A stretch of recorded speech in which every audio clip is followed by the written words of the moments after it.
So Gary, what are we talking about this morning? Well, today we're going to talk about earworms. What is an earworm? Earworms, as in like horrible, is this like a horror biology music crossover?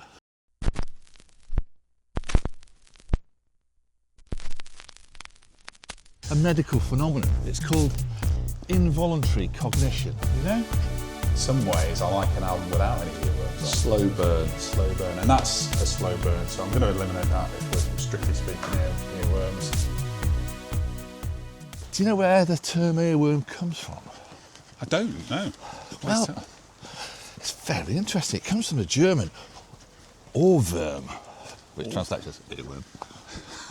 But that in itself refers to the practice in ancient Greece of using dried insects to treat ear conditions and putting them in people's ears.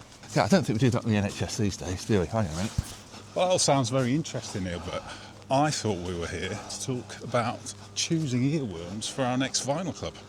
Ah, well, that's a relief. That is a relief, big relief. Yeah. So today we're going to take our viewers behind the scenes in our selection process for our earworms event, our vinyl club. Fascinating, great. Yeah, and we're also going to talk about some big news about our vinyl club. Big news, do I know about it? For the first time in over a decade of vinyl club, vinyl is optional. Is it? Can I miss the memo? If you go back to episode 1, you'll find out all about the inner workings of our vinyl club. You can see that in the link below. Yeah. But we have a special event, don't we, every year in January, where everyone chooses their favourite earworm of the year before, 2 selections each. So what makes an earworm for our event? The whole idea of an earworm is something that sticks in your head, that you might not wish to recall it, but you can't get rid of it. Literally can't get it out of my head. Yeah, it's definitely about something that sticks in your head, comes up when you probably don't want it, in the middle of the night, least expect it. Yeah? Yeah. Yeah? That's sort of a bit like acid reflux. Usually a track rather than a full album. I don't generally recall a full album during the night. I don't know. I can't get that would be disturbing if you had 45 minutes of music. Yeah, I mean, or longer. Just not soaping brilliantly, but playing that, around that your head. Yeah.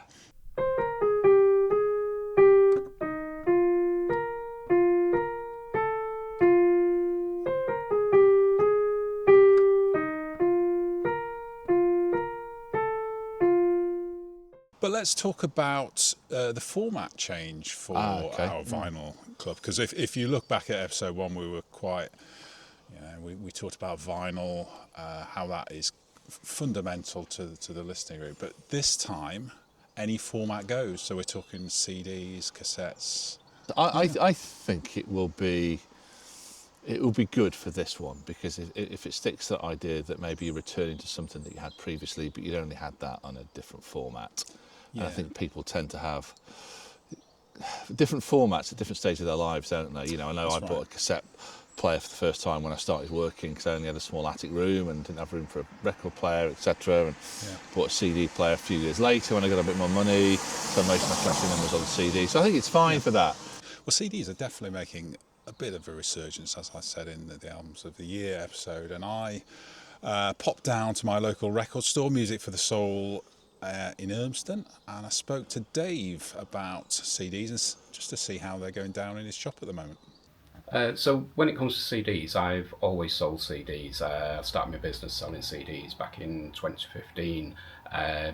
Still got a lot of people coming in for CDs, various age groups. So still got like the older guys that have always collected CDs that are coming in on a regular basis, but I'm finding a lot of younger people coming in. So there's a lot of school kids that are buying CDs these days, and it tends to be sort of the classic stuff. It's not the brand new stuff that's out. It's like your Led Zepp's, your Pink Floyd's, your Smiths, your Oasis, stuff like that. So yeah, it's still going well with CDs. I think there's a bit of a drop off a few years back, but I've always done well selling CDs. Yeah, so I cover the whole range of CDs. So all your classic rock, your 60s, 70s artists, as well as I do a lot of soul stuff, northern soul, and then we've got all the pop stuff and everything. So as you see round the shop, there's loads and loads of CDs. There's as many CDs as there is vinyl albums, boxes underneath full of CDs. So yeah, it's one of them. The CDs are still going and still going well. Yeah, it certainly sounds like CDs haven't really gone away. Dave's been selling them for, since the beginning. I think he started his online business selling CDs. So they're definitely still a part of record buying culture, aren't they? So here we are, Neil, and we're going to talk about our potential choices for earworms. But before we do, I thought we could just talk about the decision factors that influence what we're going to choose. One of them for me is, how is it going to be perceived on the night by the rest of the group? Do you ever care whether they're going to like it or not? No. And what about picking something that kind of fits in with the rest of the choice of the evening? So if we're finding that everyone's playing some, indie, if you've got some options, would you choose something of a different genre to make the evening a little bit more varied? I think it's impossible to do that because you don't know what everyone else is going to bring, and there are so many people in the group with such different record collections that it's impossible, and probably not that healthy to second guess what people are going to bring anyway. One of the other factors that might play into your choice, and this probably makes more sense for earworms, is does the track work well out of the context of the album itself? Is an album an earworm in its entirety, or you pull out a track and it works well? Does that factor in your choice of track? I wonder if unwittingly it does, because I'd be interested to see how many of them were released as the first or second track, maybe as separate singles on those albums, and if so, those are chosen for obvious commercial reasons, aren't they? They want them to be something that people remember. They're a good hook into something. Oh yeah, certainly at least one of the ones I'm going to talk about is a really good example of that. It's either illustrative of a new direction, or it's something that's reasonably catchy that people author, bang, I remember that song, I might go and investigate something else on Spotify or buy the album. One of the other things that applies for this meeting is the medium on which you play it, because we've got a choice now. And because it's the first time in a decade-long history of Vinyl Club that we're allowing something other than vinyl to be played, is there a temptation to choose the track based on the medium, or is that completely irrelevant to you? No. I mean, there were a couple of tracks that I've come to this year that I've only got, I don't even know them, they're via Spotify, which if I'd have had them on CD, I probably would have brought them. But I don't think the medium is relevant to this, beyond the fact it might have been the medium that you bought or are buying most of your records in it. But no, I don't think the medium's influenced it. Yeah. So I brought along my long list of choices for earworms here. Neil, you've pre-filtered yours, but I'll just quickly whiz through, and I'm not going to go into any detail. Shall I go and grab a coffee or something now? Viewers, you can do the same. I'm not going to go through these. So anyone who saw our previous episode,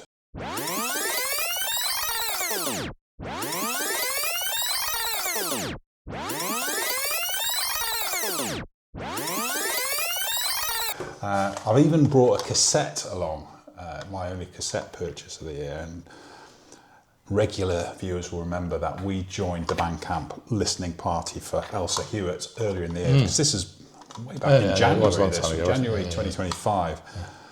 And I guess one of the reasons for choosing a track, it's lasted so long across the year, because it's a year ago. It's lodged in there. It's lodged in there. So, and I think there's only 25 of these made, so chances of someone else picking that are slim, to say the least. But that is an option. I thought they only came in boxes of 50. Baldrick, you stand amazed. I am.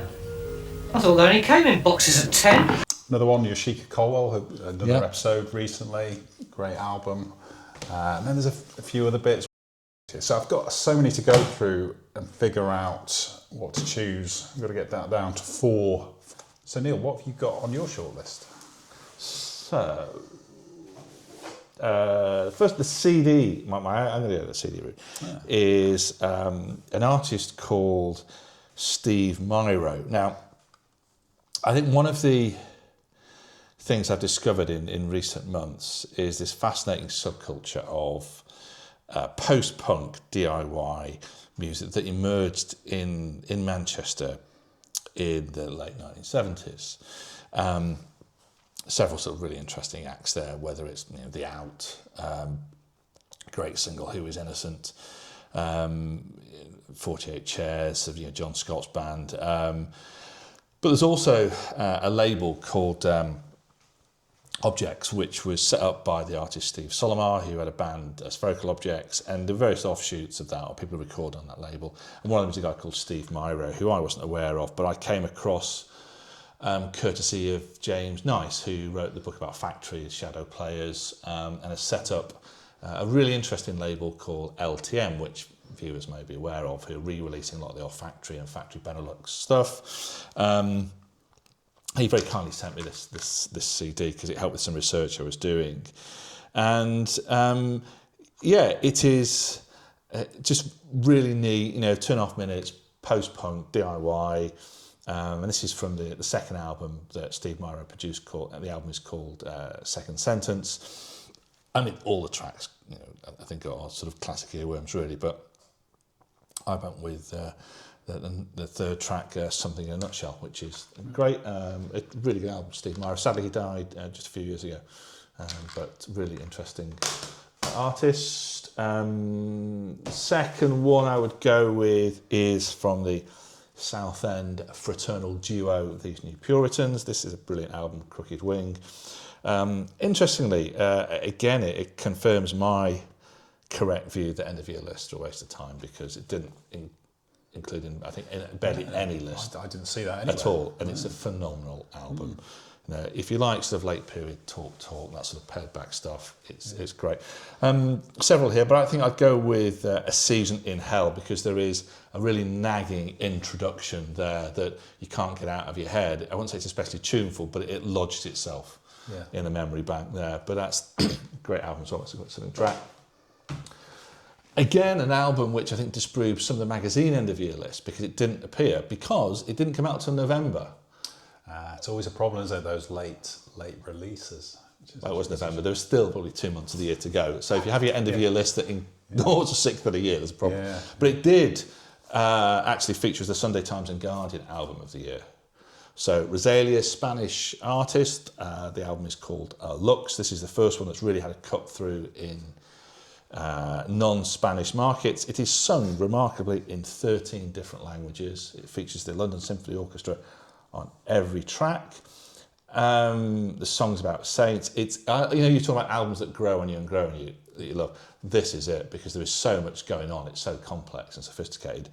I would think it's one of the most interesting and enjoyable albums I've heard in many a year. And this, I mean, there's several I could have, but the obvious one, I will go with it because it's a great example of a single that's an earworm, is Berghain. Yeah. Having been at the outside of Berghain, they didn't let me in. And it's obviously, it's a duet with Bjork and the French rapper Yves Tumor, who adds a rather rude coda to it as well. But that's a brilliant album, fantastic song. And this was one of my end of the year ones, actually, which was the BC Campbell on a Sober Conversation. And I decided to go with, I was going to go with Where You Taking My Baby, but I went with the second song, which was the first single, Two-Legged Dog, which features Abigail from Last in a Party as well. It's a great track. So that's 4 candidates, Neil, but you've got a fifth one, so there is some elimination to do. So what is your fifth? Yeah, I mean, it's one that I think is a really good example of what we were talking about before, that it's not unusual for the typical earworm to be something that's released as a single, because labels want you to remember a particular track. And this was the lead-off track from an album, again, which was in my end-of-year list, by Black Country New Road, their most recent album, Forever How Long. And I went with Somewhere to On track 1, and it was the lead-off track, Besties, which is, if you listen to that, you know that there is, again, it's an opening riff to that where it brings in woodwind and everything is thrown at the kitchen sink there with a really distinctive riff, and that's sort of sustained at various points in the track. So that's a really good example, I think, of a sort of an earworm, actually, that I would like to. Although people would have heard it, I'm sure, but it's not a problem really, because I think it does meet the brief for being something that just lodges in, and it's lodged in since the early part of 2025. So it's done its job. Yes, definitely. Now you're going to help me, hopefully, to kind of whittle down my list. Lucretia Dalt. This is one of my favourite albums of the year, and it has got some, there are some tracks here that I wake up in the night humming to. Not all of it, but yeah, there's some in there, and I really like the track where she guest vocals with David Sylvian. I think that's a really catchy one, Rara. So that's a candidate for me. Next, Hilda Ganatatir. This one's a tricky one. I'm toying with the idea of including this one because the final track, which came out a long time ago, it's just been re-edited for this album. I don't know, my Icelandic isn't brilliant, but folk fair and lit. But I think what I would say is to help you, if you've got to consider it and think about it, it probably isn't an earworm. You're right. So one of my next options is the Elsa Hewitt album, and this one came out beginning of 2025. It has stuck with me, and I do quite easily recall some of the tunes in there. They're quite very hooky guitar loops. Earworms. They're earworms, aren't they? Yeah, and it's on cassette. Quite intrigued as to how that's going to go down on the evening. So I'm going to keep that one. And you can't get the queuing up wrong with the cassette either, because you've done it before. So I'll probably go for the second track on there. I think it's called Equinox. I think she does a bit of vocals over the top of the guitars. So it's really nice. So now we've got to somehow get 2, 4, 5 down to 1 this lot. So I'm going to discount Anna von Hauswolf, great album, but not really any obvious earworms on there that maybe stick out. Ellen Beth Abdi, there are some on here which are great. Tough one, this. I'll reluctantly move that one out. Horse Girl, as we've discussed already, this is full of earworms. But if you've got to make a decision and you think people might have heard it, they might not have heard at least one of those they won't have heard before, I would say. Yeah, so let's get rid of that. And out of these two, I know at least one person who's heard the Lambrini Girls before. So I'm going to leave that one out, which just leaves us with the Yashika Cole one. And there's some lovely earworms on here. Last Night is one of them. There's got to be a Loser Babe. Yeah. Yeah, or Fighting on the Wing. There's 3 candidates there. I'll probably leave that till the night. So we've got 4 each. Oh, you haven't got 4. You need to eliminate one of yours, Neil. I think I have played BC Camplight before. I'll take and I really like it, but I think people will have heard that as well. I don't think that'll be. So I will stick I'll stick to that, because I think although people will have heard that before, it's a brilliant example. I keep the Steve Myro one because people won't have heard of, let alone heard the track. The Rosalia one is just stunning, and it's now achieved the status of most expensive album I've ever bought. Oh, right. And it was literally unavailable to buy from any record store in Manchester. Wow. Before Christmas, because I tried them, because they didn't print enough copies. I think when the album came, so they are doing a reissue at the moment, but I tracked it down to a record store in Brighton that coincidentally my daughter was visiting, so she bought me a copy. Oh, brilliant. Paid for it, and I'll keep these new currents on, because I think it's been an overlooked album. So we'll take 4 along, and if people are interested, we will reveal what we chose on the night and how the evening went. I'm really looking forward to it. And if you've enjoyed this episode, as always, if you haven't already, it'd be fantastic if you could subscribe to the channel, because it'll allow us to do greater things as the year goes on. But we've got so much planned for this year, and it'd be great to have you along. So see you next time on 4 Tracks Good.